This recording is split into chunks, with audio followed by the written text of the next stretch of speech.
बिस्मिल्लाहिर्रहमानिर्रहीम। अस्सलाम वालेकुम। मेरे साथ इस वक्त सिद्दीक जान साहब मौजूद हैं और आज हम इनसे बात करेंगे कि इलेक्शन कमीशन की जो बड़ी वारदात पकड़ी गई है और उसके ऊपर अब ले दे हो रही है सिकंदर सुल्तान राजा की। तो सिद्दीक जान साहब ये बताएं कि 8 फरवरी उस रात जो है तहरीक इंसाफ जीत गई। फिर 9 फरवरी को जो है हमने अचानक देखा कि नून लीग पार्टी को जितवाया गया। कराची से बड़ी धांधली की गई कि वहां से एमक्यूएम जो चौथे पांचवें नंबर पे थी उनको जितवाया गया। अब फॉर्म 45 जो है एक मरतबा फिर इलेक्शन कमीशन ने अपनी वेबसाइट पर अपलोड कर दिए हैं। तो आप इस पूरी सूरत हाल को किस तरह देखते हैं? देखें, ये इलेक्शन कमीशन ऑफ पाकिस्तान ने 8 फरवरी को इलेक्शन हुए, 14 दिन में उन्होंने हर सूरत में फॉर्म 45 अपलोड करने थे, लेकिन नहीं किए। और यानी 21 को उन्होंने अपलोड करने थे, नहीं किए। और उन्होंने करने भी नहीं थे। बक्से खुले हुए हैं, वहाँ पे वोट चेंज किए जा रहे हैं, फॉर्म 45 नए तैयार किए जा रहे थे। और साथ फॉर्म 45 जो नए तैयार किए जा रहे थे उसमें जो प्रिजाइडिंग ऑफिसर्स हैं उनको बुलाया जा रहा था, उनसे साइन करवाए जा रहे थे, सारी दो नंबरी की जा रही थी। साथ उधर उसमें लक्ष्मी चौक के प्रिंटिंग प्रेस में बैलेट पेपर छप रहे थे, वो पकड़ा गया मामला। फिर कहीं और छप रहे थे, हर जगह ये लगी हुई थी, अंधी मची हुई थी इनकी। तो इस दौरान सारी गेम पलटी अल्लामा राजा नासिर अब्बास साहब ने। ये जो सिकंदर सुल्तान राजा ने ब्लंडर किया ना, ये उनकी वजह से किया। क्योंकि हुआ ये कि अल्लामा राजा नासिर अब्बास साहब पिटीशन लेके आ गए इस्लामाबाद हाई कोर्ट में। अब कानून इतना वाज़ेह है कि इलेक्शन कमीशन के पास कोई जवाब नहीं होना था और इस्लामाबाद हाई कोर्ट को कहना पड़ता कि भई आप क्यों नहीं अपलोड कर रहे, अपलोड करें। उसके अलावा कोई ऑप्शन नहीं था। तो उस दौरान ये हुआ कि इन्होंने आज जल्दी जल्दी फॉर्म 45 अपलोड कर दिए। उनमें इतने वाशगाफ गलतियां, इतने बड़े बड़े ब्लंडर, इतनी बड़ी बड़ी हमाकतें, इतने बड़े बड़े जुल्म, इतने बड़े बड़े धांधले, ऐसी ऐसी वारदातें इन्होंने डाली हैं कि नाबीना शख्स को भी नजर आ रहा है कि क्या किया इन्होंने। यानी आप देखेंगे कि इनके अपने हामी साफ इनको डिफेंड नहीं कर पाएंगे, ना नून लीग को, ना शरीफ खानदान को, ना सिकंदर सुल्तान राजा साहब को। और अब ये कई दो नंबरियां होंगी, कई फॉर्म 45 चेंज निकलेंगे। अब देखें ना, जो नून लीग, आपको मैं एक मजे की बात बताता हूँ। नून लीग का एक व्हाट्सएप ग्रुप बना हुआ था एक हल्के का, और उससे यह है कि जो भी फॉर्म 45 उनके पास आ रहे थे वो उसमें भेज रहे थे। उसमें जो फॉर्म 45 जो नून लीग वाले भेज रहे थे वो फॉर्म 45 और हैं, और जो इलेक्शन कमीशन ने नून लीग के जारी किए हैं वो और हैं। और ये मैं आपको बताऊं, कई लोग सामने आएंगे, गवाहियां देंगे कई लोग कि मैं था वो जिससे चेंज करवाया गया था, हम थे, फलाने फलाने थे। मैं एक शादी में गया तो मुझे वहां एक बंदा मिला, उसने कहा सर ऐसे 2 मिनट बात सुनेंगे साइड पे आके। मैंने कहा जी। कहता है सर मैं बहुत शर्मिंदा हूँ।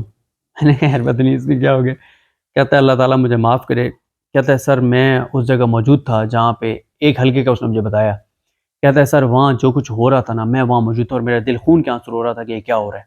लेकिन मैं बेबस था, मैं मजबूर था, मेरे पास कोई और ऑप्शन नहीं था। मैं उसका हिस्सा था उस पूरी टीम का जो वहाँ पे वारदात डालने वाली थी। फिर उसने मुझे बताया कौन था जो सिगरेट पे सिगरेट लगा रहा था। लो लो बाहर निकल गया था, फॉर्म 45 लो, फ्रेश फॉर्म 45 लो, फ्रेश फॉर्म 45 लो लो, ये करो वो करो। और एक कमरे में उसने मुझे बताया कि फलां शख्सियत और फलां टीम थी, वो ठप्पे लगा रहे थे, मोहरें लगा रहे थे, वो डबल वोट मुस्तरद करने के लिए। फिर वो बताया कि जो एक होता है ना कि क्योंकि वो थंब इम्प्रेशन ज़ाहिर है वो कल को वो हो सकता है, चेक हो सकता है, पट्टी चढ़ा के ना हाथ के ऊपर, और उससे वो मोहरें लगवाई हैं ताकि वो ट्रेसेबल ना हो। तो ये अभी तो सिर्फ फॉर्म 45 आया है, जब डब्बे खुलेंगे तो पता चलेगा। नहीं तो आज तो वो आपके दोस्त हसन अयूब साहब ने ये ख्वाहिश भी जो है उन्होंने इजहार कर दिया है कि आप डब्बे खोलें पानी का। उन्होंने तो बंदोबस्त कर लिया होगा शायद। नहीं नहीं, देखें वो इसलिए कह रहे हैं, मुझे नहीं पता वो क्यों उसमें कह रहे हैं। वो शायद ये है कि उन्हें पता है कि डब्बे खुलने ही नहीं है इतनी आसानी से, लंबा खाता है, और ऊपर से काजी साहब बैठे हैं तो उनको ये कॉन्फिडेंस है, इसलिए काजी शायद। साहब ने आज कहा है ना जी, इलेक्शन कमीशन का एहतराम करें, आईनी हाँ इदारा बिल्कुल, है, बिल्कुल ऐसे ही। हेराफेरी करे, वो 2 नंबरी करे, हाँ बिल्कुल, डाका डाले, मगर फिर भी एहतराम बस वो करें। उन्होंने बिल्कुल कहा है। और मुझे ये नहीं लगता कि चीज़ें जो है ना वो इतने सीधी उंगली से घी नहीं निकलने वाला, ये बात बड़ी तय है। टेढ़ी उंगली करनी पड़ेगी। इमरान खान को बहुत टफ टाइम इनको देना पड़ेगा। इमरान खान को अटैकिंग पोजीशन में आना पड़ेगा, जारहाना मूड में आना पड़ेगा, सख्त चीज़ें करनी पड़ेंगी, तब जाके होगा, अदरवाइज नहीं हो सकता। देखें आज अमीन गंडापुर साहब की मुलाकात हुई है, तो अली अमीन गंडापुर साहब ने भी बाहर निकल के जिस तरह उन्होंने प्रेस कॉन्फ्रेंस की है, तो लग ये रहा है कि इमरान खान कोई मुफाहमत नहीं चाह रहे, वो मुजाहिमत की तरफ जा रहे हैं।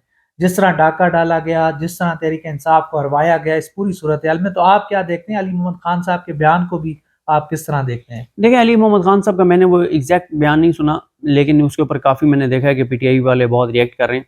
असल में पीटीआई के जो कारकुन हैं, ज़ाहिर है पीटीआई के जो हामी हैं, उन्होंने जो जुल्म सहा है 2 साल, उन पे तो आप कोई भी अगर कहेगा इनके साथ बैठना चाहिए, चोरों डाकू लुटेरों के साथ, तो लोग बर्दाश्त नहीं करेंगे, पहली बात। दूसरी बात यह कि पाकिस्तान के लोगों ने पीटीआई का साथ इसलिए दिया या इमरान खान का साथ इसलिए दिया कि उनको वो जुल्म होता हुआ नजर आया है।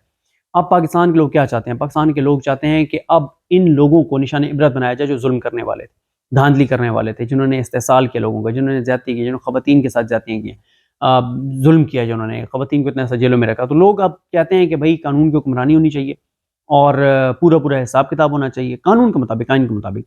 लोग ये बर्दाश्त नहीं करेंगे जो बातें हो रही हैं कि माफ़ कर देना चाहिए और आगे बढ़ना चाहिए। अगर आगे बढ़ने की बात करेंगे, इमरान खान भी आगे बढ़ने की बात करेगा, लोग इमरान खान की बात नहीं मानेंगे, लोग इमरान खान के भी खिलाफ हो जाएंगे। लोगों ने इमरान खान के लिए अगर जुल्म सहा है, लोगों ने जबर बर्दाश्त किया है, तशद्दुद बर्दाश्त किया है, लोगों ने अपने सब कुछ कुर्बान कर दिया है और लोगों की नौकरियां चली गई, जिंदगियां तबाह हो गई, करियर तबाह हो गए, कई लोग बेचारे बाहर बैठे, खत्म हो गई, फैमिली खत्म हो गई, सब कुछ हुआ। जाने दी उन्होंने, क्या इसलिए दी है कि इमरान खान आके कहे कि आप सब कुछ खत्म और आगे बढ़े? हरगिज़ नहीं। मेरा नहीं ख्याल इमरान खान ये करेगा, और अगर इमरान खान ये करेगा, लोग इमरान खान के खिलाफ हो जाएंगे कि हमने इस दिन के लिए जुल्म सहा था। और मैं आपको एक चीज़ बता दूं, इमरान खान अगर कोई समझता है ना कि इक़्तिदार उसका मतम नज़र है या टारगेट है, हरगिज़ नहीं है। आप इमरान खान अपनी लेगेसी के उसमें है कि मेरी लेगेसी वो होनी चाहिए कि मैं जुल्म के खिलाफ डटा रहा और मैंने सरेंडर नहीं किया। उसके लिए यार उसने हुकूमत करके देख ली है, वज़ीर आज़म बन के देख लिया। वज़ीर आज़म के ओहदे की क्या इज्जत है इमरान खान के सामने? बिल्कुल। आज शहबाज शरीफ है ना वज़ीर आज़म, कितनी इज्जत है? टक्के जितनी इज्जत नहीं है। मरीम नवाज है ना वज़ीर आला पंजाब, क्या इज्जत है? ओहदों से इज्जत नहीं होती सर। ये आप देख लें, जस्टिस एजाजुल एहसन साहब और मज़ाहिर अली अकबर नकवी साहब रिजाइन करके गए, आज उनकी इज्जत एहतराम देखें, उनका कहाँ से कहाँ चला गया। लोगों की मोहब्बतें उनके साथ देखें कहाँ से कहाँ चली गई, और जो ओहदों पे बैठे हैं उनकी देख लें कितनी इज्जत है। तो इज्जत ओहदे से नहीं है।